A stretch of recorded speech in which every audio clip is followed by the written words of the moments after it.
کہتے ہیں۔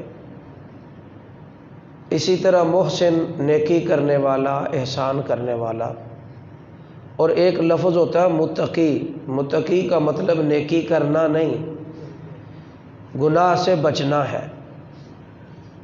گناہ سے پرہیز کا مطلب یہ ہے کہ گناہوں سے پرہیز کرنا ہے، نیکیوں سے پرہیز نہیں کرنا، گناہوں سے۔ اب سیدھا قرآن مجید کا یہ خطاب ہے، اس میں کوئی وضاحت کی یا کوئی پیچیدگی والی بات نہیں رکھی اللہ نے۔ فرمایا سیدھی سیدھی بات ہے، ابھی روزے اس لیے ہم نے تمہیں دیے ہیں تاکہ تم گناہوں سے بچنے لگ جاؤ۔ نیکی کرنا اپنی جگہ بہت اعلیٰ مقام ہے، لیکن نیکی بھی اسی کی رنگ والی ہے، کامیابی والی نیکی اسی کی ہے جس کا نتیجہ صحیح ہو، اور نیکی کا ظاہری نتیجہ یہ ہے کہ بندہ برائی سے بچے، نیکی اتنی کرے کہ برائیوں سے نفرت ہونے لگے۔ اگر نہیں بھی نفرت تو پھر بھی جان بوجھ کر کوشش کر کے برائیوں سے بچنے کی طرف لگا رہے اور اس سے مقابلہ کرتا رہے، ڈٹا رہے۔ قرآن مجید کو یہ مطلوب ہے کہ اللہ کی توحید پہ چلنے والا، نبی کی رسالت پہ یقین رکھنے والا صلی اللہ علیہ وآلہ وسلم وہ کام نہ کرے جو اس کے شایان شان نہیں ہے۔ اور حضور سرور عالم صلی اللہ علیہ وآلہ وسلم سے پوچھا گیا، حضور فرمائے ایمان والا بندہ کنجوس ہو سکتا ہے؟ حضور نے فرمایا ہو سکتا ہے، اگرچہ یہ عمل برا ہے، کنجوس نہیں ہونا چاہیے، لیکن یہ اس میں خامی کا ہو جانا وہ بڑی بات نہیں۔ انسان کوشش کرتا رہے کہ اس خامی کو اپنے سے دور کرے۔ لیکن سرکار نے مطلق فرمایا کہ مسلمان جو ہے وہ بخیل یا کنجوس ہو سکتا ہے۔ پوچھا گیا یا رسول اللہ صلی اللہ علیہ وسلم کیا بندہ مومن بزدل بھی ہو سکتا ہے؟ سرکار نے نعم میں جواب دیا، ہاں ہو سکتا ہے۔ سرکار سے پوچھا گیا کیا یا رسول اللہ صلی اللہ علیہ وسلم ایک بندہ مومن جھوٹا بھی ہو سکتا ہے، کذب بیانی بھی کر سکتا ہے؟ سرکار نے فرمایا نہیں، لا، بندہ مومن میرے غلام کے شایان شان یہ بات۔ حدیث مکمل ہو گئی، 3 باتیں پوچھیں۔ کنجوس ہو سکتا ہے؟ فرمایا نعم۔ بزدل ہو سکتا ہے؟ فرمایا نعم۔ جھوٹا ہو سکتا ہے؟ فرمایا لا۔ حدیث مکمل۔ اب یہ غور ہم نے کرنا ہے، ایک فطرتی چیز ہے کہ بندہ بزدل ماحول میں رہا ہے تو بزدل رہے، ایک بندے نے سخاوت والا ماحول نہیں دیکھا تو ظاہر ہے اس پر خطرہ ہے، خدشہ ہے، اس کو ڈر ہے کہ کہیں میں غریب نہ ہو جاؤں، تو وہ کنجوسی کرتا ہے، نہیں خیرات کرتا۔ لیکن جھوٹ بولنا یہ بندہ مومن کے کسی صورت میں بھی شایان شان۔ اگلی حدیث پاک سنیے۔ اب روزے کا کیا فائدہ ہے؟ روزہ ہے ان برائیوں سے بچانے کے لیے، یہ بات سمجھیں۔ صبح و شام تک بھوکا اور پیاسا رہنے کا نام روزہ نہیں۔ روزے کا مطلوب و مقصود اس پریکٹس سے گزرنا ہے، اس ٹریننگ سے گزرنا ہے جس کے نتیجے میں بندہ گناہوں سے بچے۔ 30 دن جب بندہ یہ مشق کرتا ہے کہ میں نے جھوٹ نہیں بولنا، میں تو روزے میں ہوں، میں نے بد نگاہی نہیں کرنی، پرہیز کرنا ہے، کیوں؟ میں روزے میں ہوں۔ سرکار علیہ السلام نے فرمایا کہیں مومن کا جھگڑا ہو تو اسے چاہیے وہ جھگڑے میں نہ پڑے، بلکہ اپنے حریف مخالف کو کہے بھی میں تو روزے سے ہوں، میں تو۔ مطلب یہ ہے کہ اگر ایمان والا ہوگا تو وہ روزے دار کی حیا کرے گا۔ میری بات کو نہیں سمجھ رہے آپ؟ ایمان والے روزے داروں کی کیا کرتے ہیں؟ بولو حیا، بسم اللہ۔ اور جو بے ایمان لوگ ہیں، بے ایمان لوگ ہیں، وہ روزے دار کی حیا بولو نہیں کریں گے۔ یہ بے ایمانوں کی نشانی ہے کہ وہ ایمان والوں کی، پرہیزگاروں کی حیا نہیں کرتے۔ اب روزہ کیا کرتا ہے کہ یہ بتا رہا ہے کہ غیبت نہیں کرنی۔ ایک بندے کی غیبت کا معاملہ حضور کی بارگاہ میں پیش ہوا تو آقا علیہ السلام نے فرمایا تو نے کیا روزہ رکھا ہے؟ تو نے تو اپنے مردہ بھائی کا گوشت کھایا ہے، یہ کیا روزہ ہے تیرا؟ اب یہ آقا علیہ السلام کے کمالات نبوت میں سے ہے، اس نے کہہ کی تو اندر سے گوشت کے لوتھڑے نکلے۔ تو روزہ یہ مشق کرواتا ہے کہ غیبت سے پرہیز کرنا ہے۔ یہ جملے پر غور کر لیں، ہمارے ہاں زور ہے نیکیوں پر، یہ بھی نیکی کریں، یہ بھی نیکی کریں، یہ بھی نیکی کریں، لیکن جب اہل اللہ کے پاس بیٹھا جاتا ہے، وہ بھی علماء ربانیین ہے نا، تو وہ بتاتے ہیں میں نیکی تھوڑی بھی ہو، پرہیز زیادہ ہو تو انشاءاللہ روحانیت بیمار نہیں ہوتی۔ پھر روحانیت یہ جسمانی طور پر تو ہم بڑے ٹیسٹ کرواتے ہیں، سر سے لے کے پاؤں تک، ہاں جی، آنکھوں کا ٹیسٹ، ENT اسپیشلسٹ، ناک کان کا وہ ٹیسٹ کرواتے ہیں، دل کے کراتے ہیں، بلڈ کے کرواتے ہیں، سکن کے کرواتے ہیں، جگر کے کرواتے ہیں، ہاں جی، کوئی ارکان کا مسئلہ تو نہیں، ہیپاٹائٹس تو نہیں، پھر اس میں اب قسمیں ہیں، شوگر کے ٹیسٹ کرواتے ہیں، بلڈ ٹیسٹ کرواتے ہیں، ہاں جی، یورین ٹیسٹ کرواتے ہیں کہ اس کے اندر کیا کیا بیماریاں اس سے پتہ چلتا ہے، کڈنی ٹیسٹ ہوتے ہیں۔ تو فرمایا یہ سارے ٹیسٹ تو تم نے کروا لیے، یہ زیادہ سے زیادہ تمہارے جسم کا پتہ دیں گے، کبھی روحانیت کا بھی ٹیسٹ کرایا کرو۔ روزہ رکھ کے دراصل روحانیت کا ٹیسٹ ہو رہا ہے، پتہ چلتا ہے کیا کیا شے بیمار ہے، بدنگاہی سے چھوٹ رہی ہے کہ نہیں، فحش کلامی سن کر کان ادری جمائے رکھتا ہے اور دل جمی سے لگا رہا ہے، اس کے قدم برائی کی طرف بڑے شوق سے بڑھتے ہیں، اس کے ہاتھ ظلم کی طرف بڑے شوق سے بڑھ رہے ہیں، تو سمجھیں کہ روح جو ہے نا، یہ میں نے چند مثالیں دی، روح کا جنازہ نکل چکا ہوا ہے۔ روح جو ہے یہ سراپا مرض ہے، سراپا بیماری ہے، اب اس کے علاج کی ضرورت ہے۔ تو یہ غور و خوض کریں کہ اگر تو روزہ رکھ کر یہ برائیاں ختم ہو گئی ہیں یا ان کو ختم کرنے کی جستجو بھی پیدا ہو گئی ہے تو سمجھیں دوائی کارگر ثابت ہو رہی ہے، وگرنہ کسی طبیب کے پاس جانا پڑے گا۔ اب یہ کون سے طبیب ہیں؟ یہ علماء ربانیین ہیں، یہ اولیاء صالحین و کاملین لوگ ہیں۔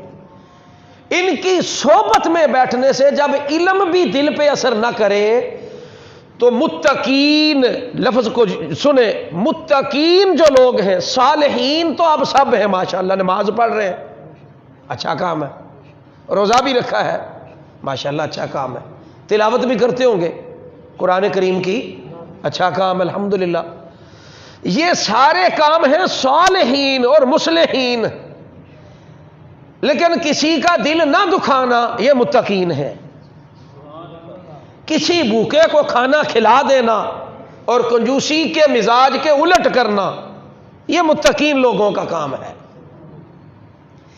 دل کر رہا غلط کام کرنے کو مگر پرہیز کر رہے ہیں، یہ متقین لوگ ہیں۔ اللہ اکبر کبیرہ، قرآن کریم نے متقین کے لیے جو جہاں بھی آپ سنیں گے نا تو ایسے سطحی طور پر ہم گزر جاتے ہیں ان تراجم سے اور ان حکایات سے اور واقعات سے، وہاں کثرت سے آپ کو یہ ورڈ ملے گا قرآن و حدیث میں، متقین۔ جنت ہے کن کے لیے؟ متقین کے لیے۔ کامیابی ہے کن کے لیے؟ بھی متقین کے لیے۔ بلندی ہے کن کے لیے؟ بھی متقین کے لیے۔ پتہ چلتا کہ اعمال صالح کرنا بھی اس کے کرم سے ہے، مگر اصل کامیابی یہ ہے کہ اس کے لطف و کرم کے طفیل گناہوں سے پرہیز کا جذبہ اور خیال پیدا ہو جائے۔ تو اللہ کریم فرما رہے ہیں کہ روزے تو ہم نے اس لیے تھوڑے دیے کہ تم لوگوں کو بتاتے پھر میں بڑا صائم الدار ہوں، بڑا روزے دار، پورا سال ہی روزہ رکھ دو کیا فرق پڑتا ہے؟ سادھو بھی روزے رکھتے ہیں، ہندو لوگ رکھتے ہیں روزے اپنے حساب سے، عیسائی بھی روزے رکھتے ہیں، قرآن کہہ رہے ہیں نا کما کتب علی الذین من، وہ بھی روزے رکھتے ہیں. اور ان کے مذاہب میں ہم تو سحر بھی کرتے ہیں، افطاری بھی کرتے ہیں، وہ تو 24 گھنٹے میں صرف ایک دفعہ کھانا کھاتے ہیں. لیکن اس کے باوجود قرآن کریم انہیں متقی نہیں فرما رہا. کیوں؟ کہ بھوکا پیاسا رہنا مطلوب نہیں، روزے میں رہ کر غور کرنے کا نام ہے کہ روزہ کن کن چیزوں سے کہہ رہا ہے کہ تو رک. ساما یا سومو کا کیا مطلب ہے؟ رکنا. کس سے؟ نیکی تو پہلے کر رہے ہو، گناہوں سے، غلط کاموں سے، فحش رستے سے بچنے کا نام ہے روزہ. اگر تو اس بات کی سمجھ آ گئی ہے تو پھر پریکٹیکل کر کے دیکھ لو، جب مہینہ مکمل ہو یا روزہ رکھنے کے باوجود آپ کو روزے کے فوائد اپنے اندر ہوتے ہوئے نظر آئیں کہ وہ مشق ہو رہی ہے کہ نہیں. جھوٹ جب بھی بولنے لگے تو خیال کریں میں تو پریکٹس ہی یہ کر رہا ہوں کہ جھوٹ کو چھوڑنے کی عادت ڈالنی ہے. فقیہ اثر، کتب زمانہ اور کتب باب المدینہ حضور امیر اہل سنت سے ایک سوال پوچھا گیا کہ حضور بتائیں عادت ختم ہو سکتی ہے بندے کی؟ آپ نے فرمایا ایک ہوتی ہے فطرت، ایک ہوتی ہے عادت. فطرت تو اس کا خاص کرم ہی ہو تو بدلتی ہے، لیکن عام طور پر نہیں بدلتی. لیکن عادی ہے نا کسی کام کا، بھائی داڑھی منڈانے کا عادی تھا، اللہ والوں کے پاس بیٹھا تو عادت ختم ہوئی ہے یا نہیں؟ بولو. نماز نہ پڑھنے کی عادت ہی پڑی ہوتی، ماحول ایسا تھا، عادی عادت سے ہے. تو نیک لوگوں کے پاس بیٹھے، انہوں نے کوئی اللہ رسول کی بات بتائی، عادتیں بری ختم ہو گئیں. تو بری عادات انسان میں، انسان ہے اشرف المخلوق ہے، کیوں نہیں ختم ہو سکتی؟ اللہ کے فضل سے آپ قدم بڑھائیں، اللہ کی رحمت و فضل میرے اور آپ کے ساتھ ہوگی انشاءاللہ تعالی. یہ بہت بڑا رحمتوں والا مہینہ، اس کی اپنی بھی برکتیں. ایویں تھوڑا جا آسرائی کرنا، وہ رحمت نے اگے پڑھ کے ساڑی باں پڑھ لینی ہے. وہ ایڈے ڈرن والی گل کوئی نہیں جی مولوی صاحب تو ڈرا رہے ہیں جی، یہ بھی بچنا. اور تھوڑا سا ہمت کریں، تھوڑی سی ہمت ہی کرنی ہے. باقی اس کا فضل خود اپنے حفاظت میں بندے کو لا کے کھڑا کر دیتا ہے. ہمت ہی نہیں کرتے ہم، ایمان ہی پکا نہیں کرتے. نہیں یہ کام نہیں کرنا، بھوکے مر جائیں گے، یہ نہیں کرنا ایسا ہو جائے گا. سو مصلحتیں ہمارے جب اللہ کا فرمان اور نبی پاک صلی اللہ علیہ وسلم کا ارشاد سامنے آ جائے، پھر اپنی عقل کے گھوڑے کو چھوڑ دیں، ختم. نہیں، اب ہم نے تجھ پہ اعتماد نہیں کرنا، اب ہم نے یار کے مبارک الفاظ پہ اعتماد کرنا ہے. اللہ اور اس کے رسول نے جو فرمایا اسی میں ہی کامیابی ہے. یہ کتنا چلا رہے ہیں آج کے ماحول میں. ضمن میں عرض کر دوں کہ فلاں جگہ یہ ہو رہا ہے، فلاں ظلم و ستم عام ہو رہا ہے، اور لوگ کبھی کیا تبصرے کرتے، کبھی کیا تبصرے کرتے. یہ جتنا بھی ظلم، تشدد، بربریت اور نبی پاک علیہ السلام کی عزت پہ اتنا کچھ ہونے کے باوجود بھی جب حکومتی سطح پر بھی عزت مآب حاضرین کسی قسم کی کوئی حال جل پیدا نہ ہو، کسی قسم کی کوئی اندر سے یہ خیال اور جذبہ و عشق پیدا نہ ہو کہ یار جب حکومتی سطح پر میرے نبی پاک صلی اللہ علیہ وسلم کے چہرہ مبارک کی تصویروں کو کارٹونوں کی شکل دی جائے اور پوری حکومت اس کو پروموٹ کرے اور پورے سرکاری دفاتر پہ اس کو عام کیا جائے اور مسلمانوں کے حکمرانوں کے ماتھے پر جو بھی نہ رنگے، تو اس کے پیچھے جو وجوہات ہوتی ہیں وہ جانتے ہیں کیا ہے؟ یہ شریعت کا ایک مسلم اصول ہے جس کو ہم تسلیم کرنے کے لیے عوام ہی تیار نہیں نا، باقی کیا کریں گے. شریعت کا اصول یہ کہ امامت کی ہیں دو قسمیں، توجہ سے سنیے. ایک امامت صغرا ہے اور ایک امامت کبرا. ایک چھوٹی امامت اور ایک بولیے بڑی امامت. توجہ سے سنیے. چھوٹی امامت کون سی ہوتی ہے؟ جو نماز میں امام صاحب ہماری امامت کرتے ہیں، اس کو فقہ اور شریعت نے امامت صغرا، یہ یاد کر لیں، یہ امامت. اس کے لیے امامت صغرا کے لیے کچھ شرطیں ہیں. اگر وہ شرطیں پائی جائیں تو 2-3 صفوں یا چند صفوں کی امامت بندہ کر سکتا ہے. اور امامت کبریٰ پر تو وہ ہوتا ہے جو 2-3 صفوں کا نہیں، وہ تو پوری ملت کا امام ہوتا ہے یا نہیں؟ اور امامت صغریٰ پہ جب آپ رکھنے لگے چھوٹا امام، کتنی پولی ہماری عوام ہے. اس کے لیے کہتے ہیں داڑھی جو ہے نا وہ ایک قبضہ ہو، اس سے کم اگر ہو تو کہتے ہیں یہ امامت کے لائق. بول چھوڑو، سادہ کوئی نہیں جو پتا ہے جی. میں کوئی سیاسی اگر کسی جماعت کی اگر سپورٹ میں بول رہا ہوں تو اللہ مجھے موت کے وقت کلمہ نصیب نہ کرے. میں اللہ اور اس کے رسول کی عزت کی بات کر رہا ہوں، کوئی میرا سیاسی ایجنڈا نہیں ہے. حضور کے ممبر پہ بیٹھ کے اگر آپ کو پسند آئے باتیں تو آپ کہیں ٹھیک ہے، اگر نہ پسند آئے تو مجھے کہہ دیں قاری صاحب یہ باتیں نہ کیا کریں، میں جلا بسترا گول کر کے کہتے ہو ڈیرا لا لاں گا. لیکن جاگ کے جواب دیں، ایک سانس کا پتہ نہیں ہے. تو امامت صغریٰ کے لیے شرط داڑھی ہو، اور داڑھی بھی ایک قبضہ، یعنی ایک جسے مٹھی آپ کہتے ہیں، ایک قبضہ ہو. پھر وہ جو بندہ ہے وہ مومن ہو، اور مومن میں بھی اعلیٰ درجے کا مومن ہو، فاسق نہ ہو، کیونکہ فاسق اذان بھی نہیں دے سکتا اور اقامت بھی. اب بہار شریعت، بخاری شریف نہیں کہہ رہا، بہار شریعت فقہ کی کتاب ہے، اس کے اندر یہ مسئلہ ہے. فاسق کی قسمیں بیان ہوئی ہیں، اور ایک فاسق ہوتا ہے جو لک چھپ کے کبیرہ گناہ کرنے والا کو فاسق کہتے ہیں، اور ایک فاسق معلن ہوتا ہے جو اعلانیہ کبیرہ گناہ کرتا ہے.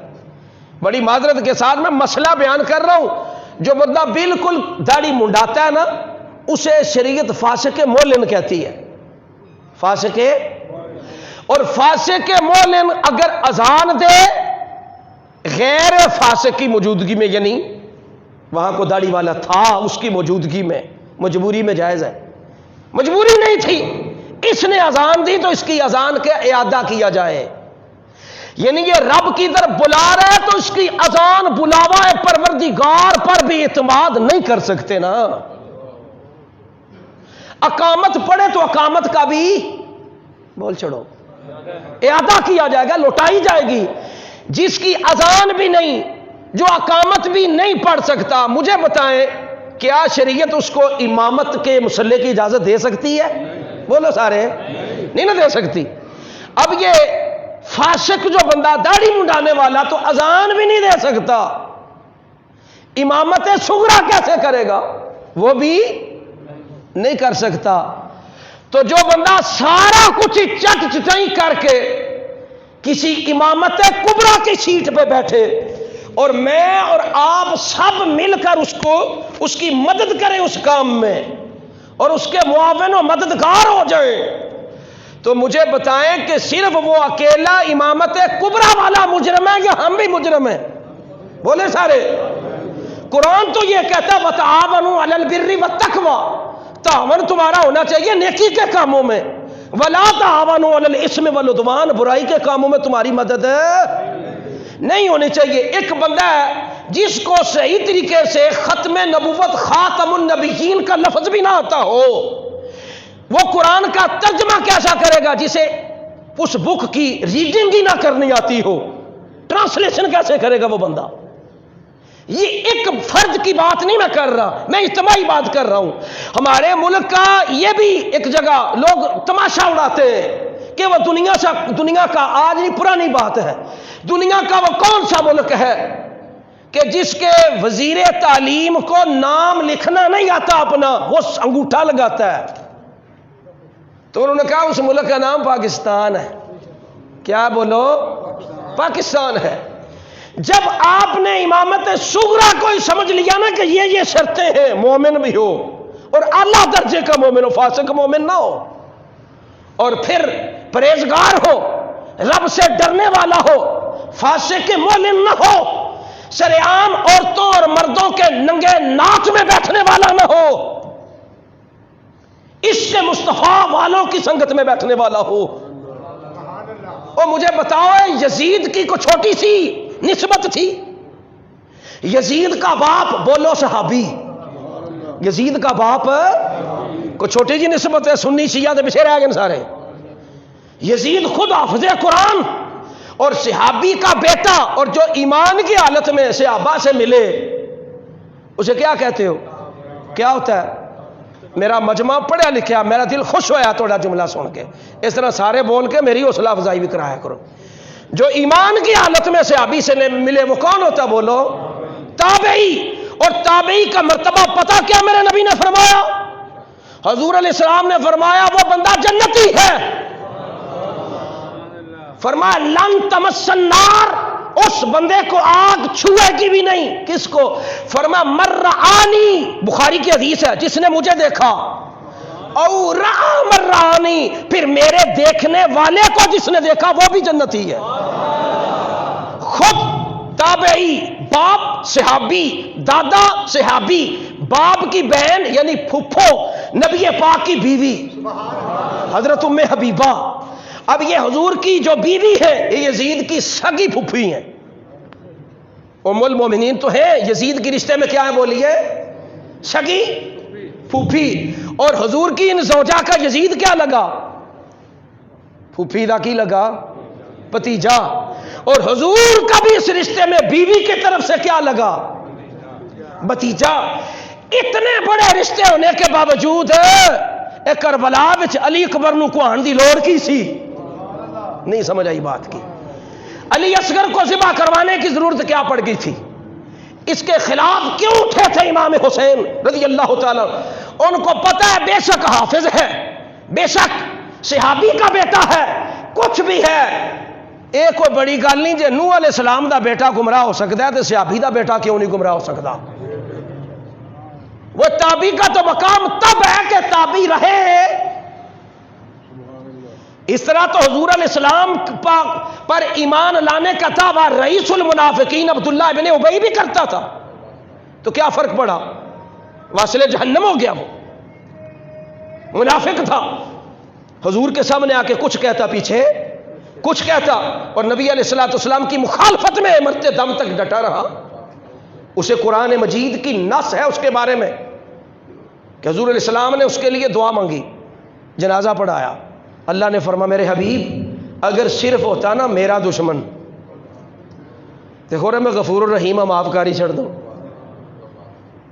یہ تو سونے تیرا بے ادب تھا۔ یہ جڑے عاشق لوگ ہیں ٹینشن لینے دی لوڑ کوئی نہیں، یہ دنیا 4 دنوں دی ہے، لیکن اس میں یہ ذمہ داری ہم پر ضرور عائد ہوتی ہے کہ عقل مند قومیں جو ہوتی ہیں وہ اپنے ماضی سبق ضرور حاصل کرتی ہیں۔ جب آپ نے درزی لیا 1 نمبر، ڈاکٹر کا چناؤ کیا 1 نمبر، آپ نے ایجنٹ باہر جانا ہے تو 1 نمبر دیکھا کہ کون سا ٹریول ایجنٹ ہے جو دھوکہ نہیں دے گا، آپ نے کوئی کپڑے والی دکان دیکھی تو دیکھا کون سا جو فراڈ نہیں کرتا، تو حضور کے مصلی کے لیے کیا خیال نہیں کرنا چاہیے کہ اس مصلی کے لیے بھی پیور بندہ ہونا چاہیے؟ کیا بولیے؟ پیور۔ جب اس مصلی کے لیے اگر آپ پیور بندہ خود نہ رکھیں تو بعد دیکھو جی مولوی 2 نمبر ہوندے تو پھر 2 نمبر تو سارے ہی ہوندے ہیں، قصور تو آپ کا ہے، آپ نے ہر کام کے لیے ایک نمبر بندے کا انتخاب کیا۔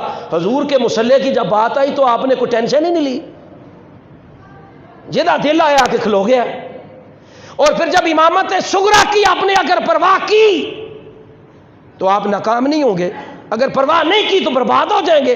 جب امامت صغرا پر اتنی پابندیاں ہیں تو امامت کبریٰ کے لیے کیا خیال کرتے ہو؟ اللہ کے رسول صلی اللہ علیہ وسلم کا فرمان ہے جب بھی کوئی بندہ حکمران بنے تو اس پر بنیادی طور پر 2 حقوق لازم ہو جاتے ہیں، 2 عمل لازم ہو جاتے ہیں بنیادی اولین۔ جنہوں نے نہ مسئلے سیکھے ہی نہ ہونا انہیں بیچارے کی کرنا ہے جی؟ ان کے تو مولوی بھی درباری ہوتے ہیں جو چند پیسے لے کے جی تیرے لیے عاشق رسول ہی کوئی نہیں۔ حاضرین محتشم، فرمایا پہلا عمل نافذ کرنا لازم ہے، وگرنہ قیامت کے دن اللہ تعالیٰ کا جلال اس کے گریبان کو پکڑے گا۔ پہلا عمل نظام صلاۃ ہے۔ کیا بولیے؟ نظام صلاۃ، نماز کا نظام۔ نماز کو نافذ العمل کرے۔ اللہ کی زمین پہ کھڑے ہو کوئی سجدہ کیوں نہیں کرتے رب کو؟ اس کو نافذ کرے۔ اور دوسرا نظام زکوٰۃ ہے۔ نظام میرے نبی نے فرمایا اگر میری امت کے عمراء اگر پوری زکات ہی دے دیا کریں گے نا، حضور کا یہ معجزہ ہے، فرمایا میں دیکھ رہا ہوں کہ میری امت میں کوئی غریب رہے گا ہی نہیں، اور فرمایا جو کثرت کے ساتھ کلمہ پڑھ کے بھی جو کافر ہوں گے میری نظر یہ دیکھ رہی ہے وہ کسی اور سبب سے نہیں، وہ فقیری اور غربت و تنگ دستی کے سبب ہوں گے۔ فرمایا کاد الفقر ان یکون کفرا، قریب ہے کہ غریبی بندے کو کافر بنا کے چھوڑ دے۔ آج لوگ لکھتے ہیں اپنے پاسپورٹ کے اوپر جرمنی جانے کے لیے، یورپ جانے کے لیے، اگر وہ ریلیجیس مذہب کے خانے پہ مسلم لکھ دیں تو ویزا ہی نہیں لگتا، وہاں لکھ دے کہ یہ احمدی ہے قادیانی ہے فوراً سے پہلے ویزا۔ وہ لوگ کہتے ہیں اسی بڑے سیانے ہیں صدیقی صاحب، میں نے کہا کیسے؟ وہ کہتے ہیں ہم کون سا ٹھڈوں کہہ رہے ہیں، ہاں میں نے تو ویسے ان کو ورگلایا ہے، لکھ کے تو اندر سے تو مسلمان ہی ہے نا۔ شریعت کہتی ہے جب تو نے لکھ کے سائن کر دیا نا تو اسلام سے تو بے دخل ہو گیا ہے، تیرے اسلام کا جنازہ نکل گیا ہے۔ اور آقا علیہ السلام نے فرمایا مجھے یہ بخاری کی حدیث کا مفہوم ہے، مجھے اس اللہ کی قسم کھائی، واللہ فرمایا اللہ کی قسم کھا کے کہتا ہوں مجھے اپنی امت کا مشرک ہونے کا خطرہ نہیں، خطرہ اس بات کا ہے کہ فتنہ مال میں مبتلا ہو جائیں گے۔ حبے یہ مال کی تو محبت تھی کہ جس نبی اور جس کی آل پر نماز میں درود پڑھ رہا تھا اور نماز کے بعد کہہ رہی تھی اسی کی فوج جلدی آل نبی کو ذبح کرو، ہم نے نماز بھی پڑھنی ہے، لیٹ ہو رہے ہیں ہم، نہیں سمجھے بات؟ یہ کربلا کے منظر میں آپ کو پیش کر رہا ہوں۔ آؤ رسول اللہ صلی اللہ علیہ وسلم کی حدیث پاک پڑھتے ہیں اور سنتے ہیں اور اس پر غور کرتے ہیں۔ آپ ایک دفعہ درود پڑھیے، میں آپ کو نبی کی حدیث سناتا ہوں۔ یا رسول اللہ، اس حدیث پاک کے راوی حضرت سلمان الفارسی ہیں، وقت تھوڑا ہے رضی اللہ تعالیٰ۔ یہ وہ صحابی ہے جن کے بارے میں علماء کہتے ہیں کہ یہ حضرت عیسیٰ بن مریم کا تابعی ہے اور نبی پاک کا بولو صحابی ہے حضور کا، اور اتنا بڑا وفادار مصطفیٰ یہ بندہ ہوا ہے جس کی نظیر نہیں ملتی۔ آپ کی خدمات اور آپ کی وفاداری اور آپ کے عشق رسول کے اعتراف میں اللہ کے نبی علیہ السلام نے ان کے لیے فرمایا، اور پوری امت میں واحد بندہ جس کو یہ ٹائٹل اللہ کے نبی نے دیا ہے، فرمایا سلیمان و منا اہل البیت، سلمان صحابہ میں سے تو ہے ہی، میں اس کو اپنے خصوصی پیکج میں سے اہل بیت کے کوٹے میں داخل کرتا ہوں۔ ایک قیامت نو پتہ لگنا ہے میرے نبی دی آل دی ٹور کی ہوئے گی، نبی پاک کے اہل بیت کا مقام کیا ہوگا۔ حضرت سلمان فارسی بیان کرتے ہیں جب شعبان شریف کا مہینہ ختم ہونے لگا نا تو سرکار نے ہمیں جمع فرمایا، جمع فرما کے سرکار نے ہمیں رمضان کی اہمیت کے بارے میں خطاب سنایا، کچھ نصیحتیں فرمائیں۔ میں آپ کو منو عن سرکار کے وہ الفاظ پچھلے سال بھی سنائے، ضروری سمجھتا ہوں آج پھر سنانا چاہتا ہوں حسب موقع۔ قال خطبنا رسول اللہ صلی اللہ علیہ وسلم فی آخر یوم من شعبان فقال یا ایھا الناس، اے لوگو، حضور کا فرمان شروع، قد اذلکم شہر عظیم، تم پر ایک ایسا مبارک کمال والا مہینہ آ رہا ہے جسے میں محمد صلی اللہ علیہ وسلم شہر عظیم فرما رہا ہوں۔ عظیم عظمت سے ہے، بڑی عظمتوں شانوں والا مہینہ آ رہا ہے جس کی پہلی شان یہ ہے کہ بڑی شان والا مہینہ ہے۔ دوسری شان فرمائی شہر مبارک، یہ برکتوں والا مہینہ ہے۔ کون سا بولو؟ تیسرا فرمایا فیہ لیلۃ خیر من الف شہر، اور اس ماہ کی راتوں میں ایک ایسی رات ہے جو اتنی شان والی ہے، اتنی شان والی ہے، اتنی شان والی ہے کہ 1000 راتوں کی شانیں بھی اس کے سامنے نیچی ہیں، یہ پھر بھی اونچی ہے۔ اس کی ایک رات ایسی ہے، اور قرآن نے فرمایا لیلۃ القدر خیر من الف شہر، وہ لیلۃ القدر کی رات۔ پھر فرمایا اس کا دن، یوں تو 11 مہینوں کا مالک بھی اللہ ہے، مگر فرمایا اس کے دن اتنے اعلیٰ ہیں کہ ضائع نہ کرنا، روزہ رکھنا، پھر دیکھنا رب کیا شان تمہیں عطا فرمائے گا۔ جعل اللہ صیامہ فریضہ، اس کے دن کا روزہ رب نے تم پر فرض ہی کر دیا ہے۔ وقیام لیلۃ التطوع، اور رات کا قیام اللہ نے تم پر نفل کر دیا ہے۔ دن کو روزہ رکھنا، راتوں کو قیام کرنا۔ اور فرما من تقرب فیہ بخصلۃ من الخیر، اور جو چاہے کہ اللہ کا قرب پانے کے لیے میں کوئی عمل کروں تو وہ سنے، حضور فرماتے ہیں کان کمن ادا فریضۃ فیما سواہ، فرمایا جس نے اس ماہ میں ایک نفل ادا کیا تو غیر رمضان میں فرض ادا کیے گئے سے کے برابر رمضان کا نفل ہوگا، رمضان کا نفل ہوگا۔ اب اگر کوئی مجھ سے پوچھے کہ بتائیں کہ فرض کا کیا مقام ہوتا ہے، فرض کے دو پہلو بتا رہا ہوں۔ ایک تو یہ ہے، علماء بیان کرتے ہیں 70 نفل پڑھے، نفلوں کی 70 رکعتیں ایک طرف ہو تو فرض کی ایک رکعت پھر بھی ان سے اعلیٰ ہوا کرتی ہے۔ فرض کی ایک رکعت نفلوں کی 70 رکعتوں سے بھی بولیے اعلیٰ ہوا کرتی ہے۔ اور فرمایا دوسرا، فرمایا کہ جب بندہ چاہتا ہے نا میرا قرب ملے تو فرض سے بہتر میرے